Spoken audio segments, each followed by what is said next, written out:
അസ്സലാമു അലൈക്കും. എല്ലാവർക്കും നമസ്കാരം. Welcome back to my channel. റേഷനരി കൊണ്ടൊരു സോഫ്റ്റ് പുട്ടും അതിലേക്കൊരു അടിപൊളി കടലക്കറി ഉണ്ടാക്കുന്ന വീഡിയോ ആണ് ചെയ്യുന്നത്. വീഡിയോ കാണുമ്പോൾ ഇഷ്ടമാകുന്നുണ്ടെങ്കിൽ ലൈക്ക് ചെയ്യാനും അതുപോലെ തന്നെ സബ്സ്ക്രൈബ് ചെയ്യാതെ കാണുന്നവരുണ്ടെങ്കിൽ സബ്സ്ക്രൈബ് ചെയ്ത് കൂടെ ബെല്ലൈക്കൺ ക്ലിക്ക് ചെയ്യാനും മറക്കരുത്. അപ്പോൾ നമുക്ക് വീഡിയോയിലേക്ക് കിടക്കാം. അപ്പോൾ ഇതാ നമ്മൾ റേഷൻ കടയിൽ നിന്നൊക്കെ കിട്ടുന്ന ചോപ്പരിയില്ലേ, അത് 2 കപ്പ് ഞാൻ ഇവിടെ എടുത്തിട്ടുണ്ട്. അത് നന്നായി കഴുകിയിട്ട് നമുക്ക് വെള്ളം ഒഴിച്ച് കുതിരാൻ വെക്കണം. നാളെ രാവിലേക്കാണ്, തലേദിവസം രാത്രിയാണ് ഞാനിത് ചെയ്യുന്നത്. പിന്നെ ഇതാ അതിലേക്ക് ആവശ്യത്തിനായിട്ടുള്ള കടല എടുത്തിട്ട്, കറി ഉണ്ടാക്കാനായിട്ടുള്ള കടല എടുത്തിട്ട് അതും കഴുകിയിട്ട് വേറൊരു പാത്രത്തിൽ അതും ഇട്ട് വെച്ചിട്ട് വെള്ളം ഒഴിച്ചിട്ട് സോക്ക് ചെയ്യാൻ വെക്കുന്നുണ്ട്. അപ്പോൾ രണ്ടും ഇവിടെ നിന്ന് കുതിരട്ടെ. രാവിലെ നമുക്കിത് എങ്ങനെയാണ് തയ്യാറാക്കുന്നത് നോക്കാം. അപ്പോൾ ഇതാ പിറ്റേ ദിവസം രാവിലെ ഇതൊരു അരിപ്പയിലേക്ക് ഇട്ടിട്ട് നന്നായി വെള്ളം വാരാൻ വേണ്ടി വെച്ചിട്ടുണ്ട്. നന്നായി വെള്ളം വാർന്ന് പോയതിന് ശേഷം നമുക്കിതൊന്ന് മിക്സിയിലിട്ട് പൊടിച്ചെടുക്കണം.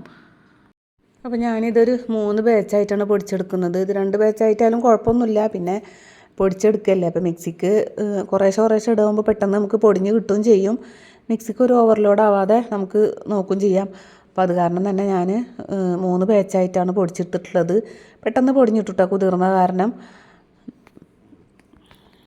പത്തിരിപ്പൊടി പോലെ നന്നായി നൈസായി പൊടിക്കരുതിട്ടാ. അങ്ങനെ റവത്തരി പോലെ ആയിട്ട് നമുക്ക് കിട്ടും. റവനേക്കാളും കുറച്ച് വലിപ്പമുള്ള തരിയായിട്ടാണ് നമുക്ക് കിട്ടുക. അത് വേഗം തന്നെ ആവും ചെയ്യും. 2-3 കറക്കൽ മിക്സിയിലൊന്നും കറക്കുമ്പോഴത്തേന് തന്നെ റവത്തരി പോലെ നമുക്ക് പൊടിഞ്ഞ് കിട്ടും. എന്നിട്ട് ഇതാ അത് പാത്രത്തിലേക്ക് ഇട്ടിട്ട് അതിലേക്ക് ആവശ്യത്തിനുള്ള ഉപ്പും ചേർത്തിട്ട് നന്നായി മിക്സ് ചെയ്ത് കൊടുക്കുക. പിന്നെ ഇനി വെള്ളമൊന്നും ചേർക്കേണ്ട ആവശ്യമില്ല. ഇനി നമ്മൾ സാധാരണ പുട്ട് തയ്യാറാക്കുന്ന പോലെ തന്നെ തേങ്ങ ഇട്ട് കൊടുത്ത് പൊടിയിട്ട് കൊടുത്ത് തേങ്ങ ഇട്ട് പൊടിയിട്ട് അങ്ങനെ ലെയറാക്കിയിട്ട് നമുക്ക് പുട്ട് വേവിക്കാൻ വെക്കാം. ഇതിപ്പോൾ നമുക്ക് എന്താ പറയുക, പുട്ടുപൊടി എപ്പോഴും സ്റ്റോക്ക് ഉണ്ടാവണമെന്നില്ല. ചിലപ്പോൾ പെട്ടെന്ന് പുട്ടുപൊടിയൊക്കെ തീർന്നു പോയാൽ നാളെ പുട്ടുണ്ടാക്കായിരുന്നു, അതിന് പുട്ടുപൊടി ഇല്ല തോന്നുകയാണെങ്കിൽ റേഷൻ അരി ഉണ്ടെങ്കിൽ എടുത്തിട്ട് കുതിരാൻ വെക്കുക. നേരം വെളുത്ത് അതുപോലെ ചെയ്താൽ നല്ല സോഫ്റ്റ് ആയിട്ടുള്ള പുട്ടന്നെ നമുക്ക് റെഡിയാക്കി എടുക്കാൻ പറ്റും. അപ്പോൾ പുട്ട് അവിടെ ഇരുന്ന് വേവട്ടെ. അപ്പോഴേക്കും നമുക്ക് കടലക്കറിക്കുള്ള ഐറ്റംസൊക്കെ കുക്കറിൽ ഇട്ട് കൊടുക്കുക. നമ്മൾ കുതിരാൻ വെച്ച കടല അതും വെള്ളം വാരാൻ വെച്ചിട്ടുണ്ടായിരുന്നു, അത് കുക്കറിലേക്ക് ഇട്ട് കൊടുത്തിട്ടുണ്ട്.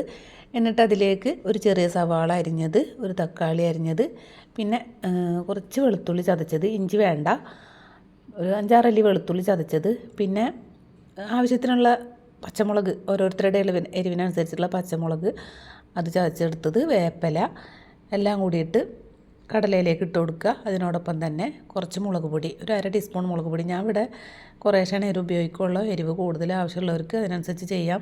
ഒരിത്തിരി എരിവ് മുന്തി നിൽക്കുകയാണെങ്കിൽ കടലക്കറിക്ക് ടേസ്റ്റ്. അപ്പോൾ മുളക് പൊടി, പിന്നെ ഒരു 1/4 ടീസ്പൂൺ മഞ്ഞൾപ്പൊടി, ഇത്ര ഇട്ട് കൊടുത്ത് മല്ലിപ്പൊടി ഇടരുത്. ഇത്ര ഇട്ട് കൊടുത്തിട്ട് ആവശ്യത്തിനുള്ള കടല ഇതെല്ലാം കൂടി കിടന്ന് വേവാൻ ആവശ്യമായിട്ടുള്ള വെള്ളം ഒഴിച്ചു കൊടുത്ത് കുക്കർ അടച്ച് നമുക്കിതൊന്ന് വേവിച്ചെടുക്കാം. അപ്പോഴൊക്കെ നമ്മൾ സ്റ്റവിൽ വെച്ചിട്ടുണ്ടായിരുന്ന പുട്ടോടെ വെന്തിട്ടുണ്ട്. അത് നമുക്ക് ഒരു പാത്രത്തിലേക്ക് ഇട്ട് കൊടുക്കുന്നുണ്ട്. ബാക്കിയുള്ള പുട്ടും കൂടി നമുക്ക് ചുട്ടെടുക്കാം. അപ്പോൾ അതാ നമ്മളെ കടല വേവിക്കാൻ വെച്ചത് എല്ലാം കൂടി വെന്ത് വന്നിട്ടുണ്ട്. ഇനി നമുക്കിതൊന്ന് ഉടച്ചെടുക്കണം. ഒരു കുറുക്കം കിട്ടാനാണ്. ഇത് ചാറ് അധികം കുറുക്കൊന്നും ഉണ്ടാവില്ല. അതിന് ചാറ് കുറച്ചധികം വേണം. കുറുക്കൊക്കെ വേണമെന്നുണ്ടെങ്കിൽ ഒരു ചെറിയ ടീസ്പൂൺ അരിപ്പൊടി എടുത്ത് കലക്കിയിട്ട് ഇതിൽ ഒഴിച്ചിട്ടൊന്ന് തിളപ്പിച്ചെടുത്താൽ മതി. അതിൻ്റെ ആവശ്യമില്ല, ഇങ്ങനെ തന്നെ ആയാൽ തന്നെ നല്ല ടേസ്റ്റാണ് ഈ കടലക്കറിക്ക്. ഇപ്പോൾ നന്നായി ഒന്ന് ഉടച്ചെടുത്തതിന് ശേഷം ഒരു ചെറിയ ടീസ്പൂണിലൊരു 1/4 ടീസ്പൂണോളം മതി ഗരം മസാലപ്പൊടി ഇട്ട് കൊടുക്കുന്നുണ്ട്. എന്നിട്ട് എല്ലാം കൂടി ഒന്ന് നന്നായി മിക്സ് ചെയ്തതിന് ശേഷം നമുക്കിതൊന്ന് താളിച്ചെടുക്കാം. ഇങ്ങനെ തയ്യാറാക്കിയ കടലക്കറിക്ക് ഒരു മസാലക്കുത്ത് ഉണ്ടാവില്ല കേട്ടോ. ചിലൊരു കടലക്കറി ഉണ്ടാക്കിയാൽ പറയുന്നതൊക്കെ ഒരു മല്ലിക്കുത്ത് വരുന്നതെന്നൊക്കെ. മല്ലിപ്പൊടി ഇടാതെ ഇങ്ങനെ ഉണ്ടാക്കി കഴിഞ്ഞാൽ നല്ല ടേസ്റ്റാണ്. അപ്പോൾ അതാ കടുകിട്ട് പൊട്ടിയതിന് ശേഷം ഒരല്പം വെളുത്തുള്ളി അരിഞ്ഞിട്ട് ഇട്ട് കൊടുക്കുന്നുണ്ട്. 2-3 അല്ലി വെളുത്തുള്ളി ഉള്ളൂ കേട്ടോ. അത് അരിഞ്ഞിട്ട് കൊടുത്തതിന് ശേഷം അതൊന്ന് മൂത്ത് വരുമ്പോൾ വേപ്പിലയും കൂടി ഇട്ട് കൊടുത്തിട്ട് നമുക്ക് കടലയിലേക്ക് ഒഴിച്ചു കൊടുക്കാം. അപ്പോൾ നല്ല സോഫ്റ്റ് പുട്ടും നല്ല ടേസ്റ്റുള്ള കടലക്കറി അവരുടെ റെഡി ആയിട്ടുണ്ട്. ഇതാ പുറത്ത് മഴയും പെയ്യുന്നുണ്ട്. അപ്പോൾ ചൂടുള്ള കടലക്കറിയും പുട്ടും അതിനോടൊപ്പം നല്ല ചൂടുള്ള സുലൈമാനിയും കൂടി കഴിക്കാൻ നല്ല ടേസ്റ്റ് ഉണ്ടായിരുന്നു.